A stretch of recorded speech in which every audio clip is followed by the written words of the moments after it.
Welcome to Healthy Universe with Dr. Ahmad Rushdhi. Our topic today is intermittent fasting. Intermittent fasting is a big topic. It's a chapter on its own. It is very difficult to mention all about intermittent fasting in one single video. Therefore, this particular video will give you an overall summary. Let's start with what is intermittent fasting and the historical background. Intermittent fasting is that you fast for a certain period of time and you eat in a certain window of time. Usually, the modern day intermittent fasting is 16-8 or more relaxed 14-10. What does it mean? 16-8 means you fast for about 16 hours and you eat in a window of 8 hours. That is one form of intermittent fasting. Another form of intermittent fasting is a little bit relaxed, which is called 14-10. You fast for 14 hours and you eat within 10 hours window. Another form of intermittent fasting is a 5-2 method. In that case, you eat for 5 days, 3 meals, and on other 2 days, you eat only 2 meals. And there is another method called 4-3 method where you eat 3 meals on 4 days and 2 meals on 3 days. Therefore, the intermittent fasting has various varieties, and sometimes an extreme method like continuous fasting for more than 24 hours is also another form of intermittent fasting. Let's go into the historical background. Humans were hunter-gatherers for a long time, and they ate only when food was available. They didn't go by the clock. They went by the availability. They also had long-lasting famines. Therefore, fasting was always there during human evolution. I would always like to say nutrition is a philosophy. And most of the philosophers were physicians in the past, such as Hippocrates, an ancient Greek philosopher and also a physician, used to practice or promote fasting in certain type of illnesses. In addition, many religions in the world promote fasting. For example, now you know the Muslims around the world will start fasting from 18th of February.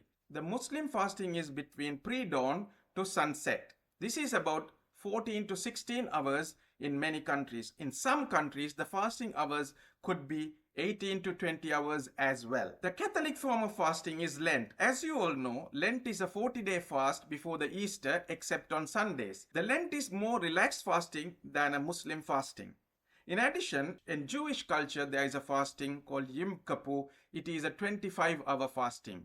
If you take the Hindu culture, in Hinduism, Navaratri is a 9-day fasting twice a year, as well as Ekadashi is another fasting 2 days a month. Now, we have looked at the historical as well as religious background of intermittent fasting. Therefore, modern day intermittent fasting is not a new thing. It was always there. What happened after the Industrial Revolution? After the Industrial Revolution in the 17th and 18th century, the world started moving very fast, and therefore food industries played a major role in influencing people's pattern of eating. Today, we have exposed to abundance of food.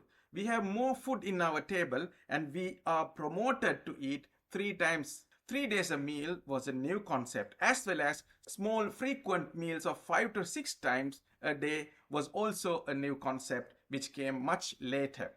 We will discuss all about this in detail in my future videos. Let's come to the benefits of intermittent fasting. Intermittent fasting helps to lose weight and also improve your insulin sensitivity. Therefore, it improves type 2 diabetic control, and in cases of polycystic ovarian disease, it is very helpful. In addition, it helps to improve your thought process and thinking because the brain starts to use ketones after certain amount of fasting. We'll come to that. Let's talk about the physiological changes happen in your body after fasting. Initially, between 0 to 4 hours, you eat a meal.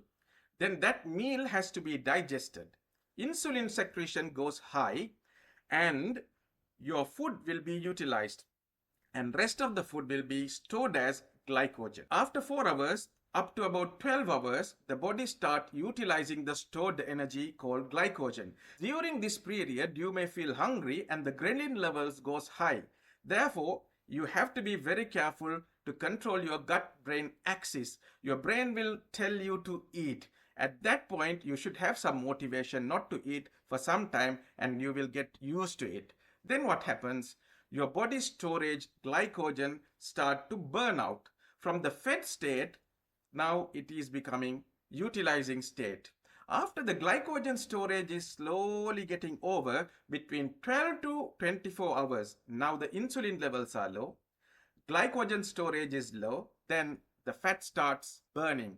The moment that the fat starts burning after 12 to 24 hours, the main form of fuel shifts from glucose to ketones because there is low insulin and there is increased fat burning, and therefore the ketone levels go high. Now we have discussed about what is intermittent fasting, the historical background, the religious background, the physiological changes occurring in the body, the benefits of intermittent fasting. Now let's talk about the dangers of intermittent fasting. Intermittent fasting is also not without dangers. You have to be under medical supervision if you want to do it regularly. The main message for people who want to lose weight or control their diabetes or improve their metabolic functions, intermittent fasting is an extremely good thing, but under medical supervision.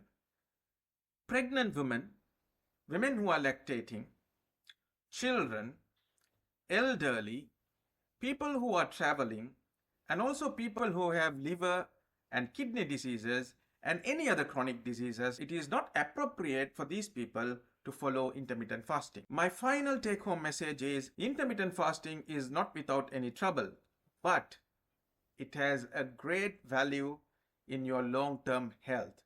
I have given you an overall background regarding intermittent fasting. Each and every topic and each and every sentence I spoke to you can be extended into another video.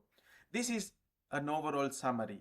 Therefore, I would like to do more lectures on intermittent fasting because it is very important. Thank you.